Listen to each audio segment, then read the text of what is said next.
다시 2절을 보겠습니다. 또 내가 보매 거룩한 성 새 예루살렘이 하나님께로부터 하늘에서 내려오니 그 예비한 것이 신부가 남편을 위하여 단정한 것 같더라. 아멘. 새 예루살렘은 주님이 우리를 위해서 예비하신 처소입니다. 그래서 예수님께서 요한복음 14장 2절 3절에서 뭐라고 얘기합니까? 내 아버지 집에 거할 곳이 많도다. 그렇지 않으면 너희에게 일렀으리라.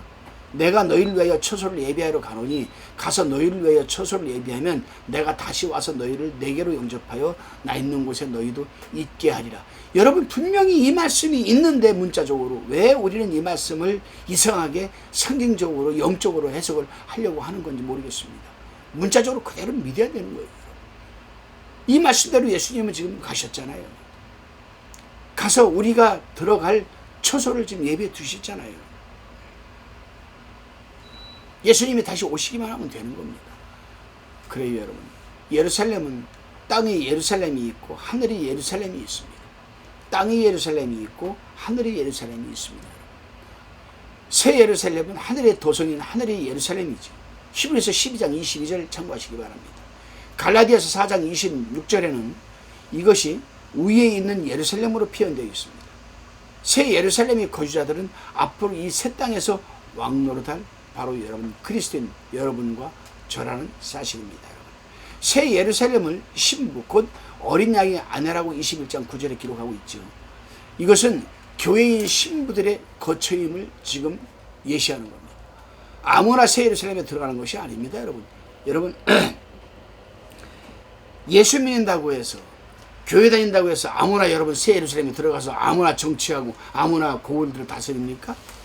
천만의 말씀 아닙니다. 여러분. 어린 양이 생명책에 기록된 자들만 여러분 새 예루살렘으로 들어갈 수가 있습니다. 계시록 21장 27절에 분명히 기록하고 있습니다. 그러면 여기서 우리는 무엇을 깨달을 수 있는가? 예수를 믿어도 하나님께서 생명책에 기록되어 있기 때문에 우리는 힘들어도 예수를 믿게 되는 거예요. 우리의 의지로 믿는 게 아닙니다. 그러나 세속적인 방법으로 예수를 믿고 교회를 다니는 사람들은 때가 되면 반드시 세상으로 돌아가게 되어 있습니다. 왜요? 생명책에 기록이 되어 있지 않기 때문에. 자, 하나님께로부터 하늘에서 내려왔다고 했습니다. 새 예루살렘이 하나님께로부터 하늘에서 내려온다는 것은 하나님이 보좌가 있는 곳이므로 하나님께로부터 내려온다는 거 말씀하신 것이고, 하늘에서 내려온다는 것은 은하계 저편에서 하나님이 새로 창조한 샘과 새 땅으로 내려온다는 것을 뜻하는 겁니다. 새 예루살렘은 현재의 천국이며 그것은 하나님의 별입니다. 우주 안에 씻지 않은 별이 하나님의 능력으로 이동하게 되는 것이죠. 새 예루살렘은 움직이는 하나의 거대한 이동도시라고 할 수도 있습니다. 생명에서 어디로 내려왔는지 그 종착지를 밝히고 있지는 않지만 그것이 새 땅으로 내려오는 것은 여러분 분명한 사실입니다.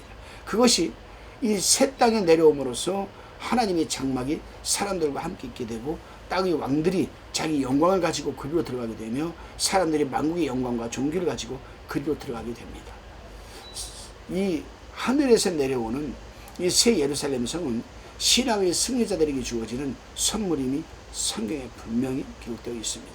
그래서 계시록 3장 12절에 보게 되면은 우리가 이미 강해를 들었지만은 이기는 자는 내 하나님의 성전에 기둥이 되게 하리니 그가 결코 다시 나가지 아니하리라. 내가 하나님의 이름과 하나님의 성 곧 하늘에서 내 하나님께서 내려오는 새 예루살렘의 이름과 나의 새 이름을 그의 위에 기록하리라. 여러분 제가 이런 말씀을 해도 이미 우리는 신앙의 틀이 딱 잡혀져 있기 때문에 어느 누구 말도 믿지는 않겠지만은 듣지도 않겠지만은 하나님의 말씀만은 꼭 믿으시기를 바랍니다. 그리고 하나님의 말씀을 여러분 믿으신다라면 잠시 잠깐 이 세상의 낙을 누리기 위해서 그 썩 없으실 물질에 얽매여 가지고 바등바등하다 살다가 하늘에 상급 하나 쌓아놓지 못하고 하나님 앞에 가서 책망받을 그런 삶을 살지 마시고 내가 적어도 하루 세 끼 먹을 만한 충분한 여유가 된다라면 그거라도 조금 반 끼라도 줄여서 하늘나라 확장 사업에 들어 쓰임받는 데 사용하시고 하나님의 영광으로 해서 쓰임 받으시기를 바랍니다. 그 물질은, 아껴뒀던 물질은 세상에서 먹고 썩어서 배설물로 사라져버리고 말지만 하늘에서는 지금 책망이 기다리고 있지만 우리가 썩어 없어질 배설물을 아껴서 영원히 썩지 않고 쇠하지 않고 종과 동독하지 않는 하늘에 쌓아두게 되면은 여러분, 우리가 하나님 앞에 갔을 때 우리 영원한 상급 면류관이, 생명의 면류관이, 새 예루살렘의 주인공이 새 땅의 성전의 기둥이 된다는 사실을 잊지 마시기를 바랍니다. 그래서 저도 여유가 되면 될수록 저는 나눕니다. 어려운 목사일수록 도와주고 어려운 성도일수록 도와주고 저도 그렇게 살아가요. 그래서 그런 자부심은 있습니다. 언제 주님이 불러도, 비록 힘들고 지치고 어렵지만은 언제 주님이 불러도 하나님 앞에 나는 당당히 서서 칭찬될 수 있다. 그런 자부심을 가지고 저도 목회를 합니다. 그래요, 여러분. 새 예루살렘이 하늘에서 내려온다는 것은 가장 존귀하신 예수 그리스도가 이 땅을 내려왔다는 데서 그 의미를 여러분 우리는 찾을 수가 있는 겁니다. 근데 이 신부가 남편을 위하여 단장한 것 같다라고 얘기했습니다. 새 예루살렘이 신부가 남편을 위하여 단장한 것 같다라고 했는데, 새 예루살렘을 신부 곧 어린 양의 아내라고 표현한 것을 보면 새 예루살렘이 신부들을 위해 예비된 처소라는 주석이 설득력이 있어 보이고, 주님이 말씀하신 것이 여러분 진리라는 것을 우리가 알 수가 있습니다. 그래요, 휴거될 성도들이 앞으로 우리가 살아있을 때 주님이 오시게 되면 휴거가 되겠죠.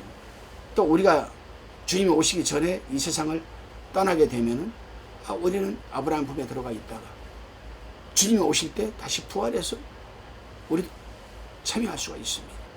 근데 이 휴거될 성도들이 그리스도의 신부로 언급된 19장 7절에서는 어린 양의 혼인기약이 가까웠음을 선포했습니다. 그래요, 여러분. 새 예루살렘이 신부처럼 아름답게 단정되었다는 것, 그 도성 전체가 보석으로 꾸며졌고 건축학상이 경이라고 할 만큼 너무나 화려하게 여러분 집들이 지어졌고 가장 이상적인 자연환경을 갖추고 있기 때문에 우리는 여러분 참 사모하게 되는 거죠. 저도 한번 가보고 싶어요, 빨리. 그 대신 하나님의 사명을 감당하기까지는 천수를 누려야 되겠죠. 천수를 누리고 한번 가보고 싶어요. 도대체 얼마나 아름다운 섬일까, 내가 들어가야 할 섬. 그래요, 여러분. 새 예루살렘을 1초만 보고 있어도 평생을 주를 위해 헌신할 수 있을 만큼 그 아름다운 장엄함을 여러분 여기서 말로 다 여러분 뭐라고 표현할 길이 없지요.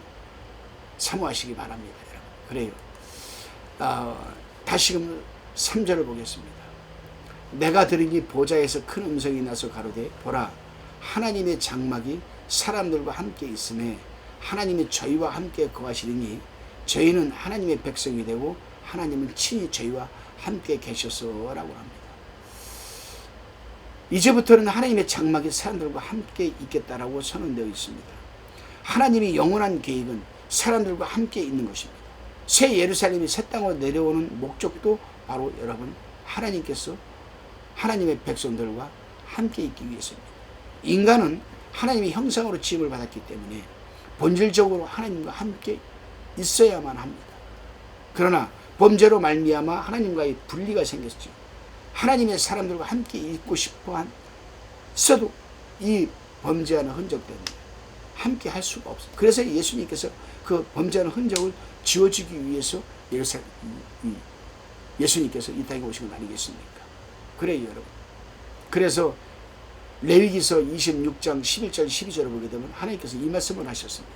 잘 들어보세요. 내가 내 장막을 너희 중에 세우리니 내 마음이 너희를 싫어하지 아니할 것이며 나는 너희 중에 행하여 너희 하나님이 되고 너희는 나의 백성이 될 것이니라. 자, 레위기서입니다. 예수님이 이 땅에 오시기 1500년 전에 하신 말씀이에요. 근데 이 말씀이 지금 1500년 뒤에 1600년 뒤에 계시록에서 이 말씀을 하고 있습니다. 그러니까 우리가 요한계시록을 온전히 해석하고 이해하고 강의하려면은 성경 전체의 여러분 이 구속사의 흐름과 여러분 신과 통일성을 알아야 된다는 이유가 바로 여기에 있는 겁니다. 레위기서 이 26장 11절 12절을 읽게 되면 계시록에 있는 말씀을 신뢰하게 되잖아요. 그래요, 여러분. 뿐만 아닙니다. 구약성경 곳곳에서 이 말씀을 하고 있어요. 에스겔서 37장 27절 28절을 보게 되면 여러분, 내 처소가 그들이 가운데 있을 것이며 나는 그들의 하나님이 되고 그들은 내 백성이 되리라. 내 성소가 영원토록 그들이 가운데 있으니 열국이 나를 이스라엘을 거룩히 하는 여호와인 줄 알리라. 얼마나 여러분 참 이 신구약 통일성이 정확합니까? 이스라엘 백성이 광야 생활을 할 때에도 하나님은 회막에서 모세를 만나 주셨잖아요. 회막에서 하나님을 만나 나오는 모세의 얼굴이 빛이 났잖아요. 그렇습니다, 여러분. 회막, 장막은 하나님의 임재의 상징이었습니다. 하나님은 우리 인간을 사랑하셔서 언제나 인간과 함께 하시기를 원하고 대화를 하기를 원하시고, 하나님과 만나서 대화한 사람들은 그 얼굴에 그렇게 빛이 났었습니다. 그래요. 지금도 여러분 하나님과 늘 기도로 함께하는 사람들 보면 얼굴이 아주 평온함을 여러분 느낄 수가 있는 것 아니겠습니까, 여러분? 그래요. 그래서 하나님께서 인간을 너무 사랑하시고, 왜 사랑하는가? 하나님의 형상대로 인간을 창조하셨기 때문에 하나님은 우리 인간을 사랑하신 것 아니겠습니까, 여러분? 근데 우리가 더 중요한 게 있어요. 뭐냐면은 이 하나님이 새하늘과 새 땅을 펼치시고 인간과 함께 할 때에는 다시 사망이 없습니다. 두 번 다시는 사망이 없죠. 사망이 없는 것뿐만 애통하는 것도 없습니다. 걱정 의심이 없는 거죠, 여러분. 곡하는 것도 다시 없습니다. 그러니까 아픈 것도 없습니다. 질병도 없지요, 여러분. 그래요. 그러니 여러분 정말 처음 것들이 다 지나갔다는 이 말씀 속에는 사망, 권세, 질병, 아픔 뭐 이런 것들이 다 지나갔다라는 여러분 말씀이 함축되어 있는 겁니다. 다시 우리가 5절을 보겠습니다. 보좌에 앉으신 이가 가라사대 보라 내가 만물을 새롭게 하노라 하시고 또 가라사대 이 말은 신실하고 참되이 기록하라 하시고 했습니다. 보좌에 앉으신 하나님이 보라 내가 만물을 새롭게 하노라고 외치셨습니다. 하나님은 이사야를 통해서 새 일을 행했다고 이미 말씀을 하셨습니다. 참 신구약의 통일성이 저는 지금도 말씀을 연구하고 있지만은 계속 구약을 읽다 보면은 이 말씀이 신약 성경에 어디서 성취가 되었을까? 또 신약을 읽다 보면 이 말씀이 구약에 어디 게시되었을까? 이게 항상 먼저 떠올라요. 그리고 이거를 신구약에 일치가 되는가? 또 이게 구속사의 흐름에 맞는 것인가? 살펴본 다음에 저는 성경 연구를 마무리합니다. 예를 들어 보십시오, 여러분. 예수님이 이 땅에 퍼스트 인카레이션 초림하기 몇백 년 전에 이사야 선지자는 하나님의 감동을 받아서 이 말씀을 하셨습니다.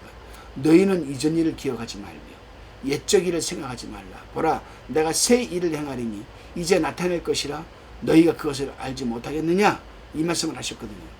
이 말씀이 요한계시록에서 여러분 5절에서 성취가 될 줄 누가 알았냐고요. 그 당시에 사람들이 이걸 이해를 했겠습니까? 지금도 그래요. 제가요 이제 바깥에 나가가지고요 교회 다니는 사람일지라도 요 옆에 있는 교회 성도에게 집사님 앞으로요 500년 뒤에는요 새 예루살렘 새 땅이 내려올 것이라고 합니다. 그럼 그 사람이 뭐라고 얘기를 하겠어요? 듣기는 들었는데 기억이 잘 안 나거든요. 교회에서 요한계시록을 잘 강해를 안 하니까 모르는 사람도 있거든요. 저분은 저기 성안교회 목사님이신데 이상한 말씀하고 다녀요. 나한테 이런 말을 하더라고요. 하겠습니까? 안 하겠습니까? 하죠. 근데 실은 그 목사님이 하나님의 말씀에 바로 서 있는 목사라면 그걸 하나님의 메시지로 바로 드려야 된다. 그래요. 하나님께서 뭐라고 했습니까? 오늘 본문에서 5절에서 신실하고 참되니 기록하라고 했습니다. 기록하라는 것은 많은 사람들이 읽도록 하라는 것 아니겠습니까? 여러분? 다시 6절을 보겠습니다. 또 내게 말씀하시되 이루었도다. 나는 알파와 오메가요 처음과 나중이니 내가 생명수 생물로 목마른 자에게 값없이 주리니. 저는 이 말씀을 읽으면서 이루었도다. 이 말씀을 읽으면서 예수 그리스도가 이 땅에 와서 3년 동안의 공생의 기간 동안에 이루어 주셨고, 잘 들어보세요. 십자가에서 7마디를 하셨어요. 마지막으로 그거를 우리는 신학적 용어로 가상칠언이라고 합니다. 십자가에서 7마디를 하셨다고 해서 가상칠언이라고 합니다. 근데 6원 6번째 하신 말씀이 다 이루었다라고 선포하셨습니다. 야, 요한계시록에서 지금 또 이 말씀을 하고 있거든요. 다 이루었다. 예수님께서 속죄사역을 완성하시고 십자가에서 운명하실 때 다 이뤘다라고 요한복음 19장 30절에 분명히 십자가 가상 6월에서 말씀하셨습니다. 그때 이루었다는 말씀은 예수님이 인간의 죄를 대신하여 죽으심으로 속죄사역을 완성하신 뜻이고, 오늘 본문 계시록 여기서 6절에서 이루었다라고 하신 것은 상당히 포괄적인 의미를 담고 있지만은 다 함축되어 있는 뜻입니다. 본절이 이루었다고 말을 이해할 수 있는 사람은 하나님의 마음을 아는 자라고 저는 단언합니다. 이것은 하나님의 원대한 계획, 곧 창세전에 계획하신 인간의 구속사역의 완성은 물론 만물을 새롭게 하여 회복시킴으로 인해서 새하늘과 새 땅을 만들고 새 예루살렘을 새 땅으로 이동시켜서 하늘과 땅이 하나가 되는 역사, 즉 거룩하신 하나님이 죄 많은 인간과 하나가 되는 여러분 대화합이 이루어졌다는 그런 말씀이란 뜻입니다. 그러니까 십자가에서 가상 6원은 다 이루었다, 이 말씀도 여기에 함축되어 있는 것이죠. 이렇게 성경은 요한계시록을 강해를 하려면 신구약의 모든 말씀을 우리가 다 이해를 해야만 가능한 것이 아닌가. 그래요, 여러분. 오늘 본문에 또 이렇게 보게 되면 생명수 샘이 나오죠. 6절에. 만물을 새롭게 하여 새 시대 계획을 완성하신 하나님은 생명수 샘물을 목마른 자에게 값없이 주시겠다고 지금 약속을 하셨습니다. 자, 보좌에 앉아 계신 어린 양은 우리의 목자가 되어서 우리를 생명수 샘으로 인도하시고 우리의 모든 눈에서 눈물을 씻어 주실 것이라고 여러분 계시록 7장 17절에서 분명히 말하고 있습니다. 7장 17절에서 예수님은 요한복음 7장 38절에서 이 말씀 이미 예언을 계시를 해 주셨습니다. 누구든지 목마르면 내게로 와서 마시라. 나를 믿는 자는 성경에 이른 것 같이 그 배에서 생수의 강이 흘러나리라. 이 말씀을 요한계시록 이 말씀을 우리가 알고 요한복음 7장 38절을 읽었더라면 아멘 하고 이해가 확 되고 열리는 거죠. 근데 계시록을 알지 못하고 요한복음 7장 38절을 읽으면 약간 고개가 좌우로 돌아갈 수도 있는 것 아니겠습니까? 그래요, 여러분. 영혼의 갈급함은 목마름으로 나타나고 목마른 자는 영원히 목마르지 않는 물을 마셔야 합니다. 하나님 자신이 나를 믿는 자는 영원히 목마르지 아니하리라 요한복음 6장 35절에서 약속을 하셨음을 믿으시기 바랍니다.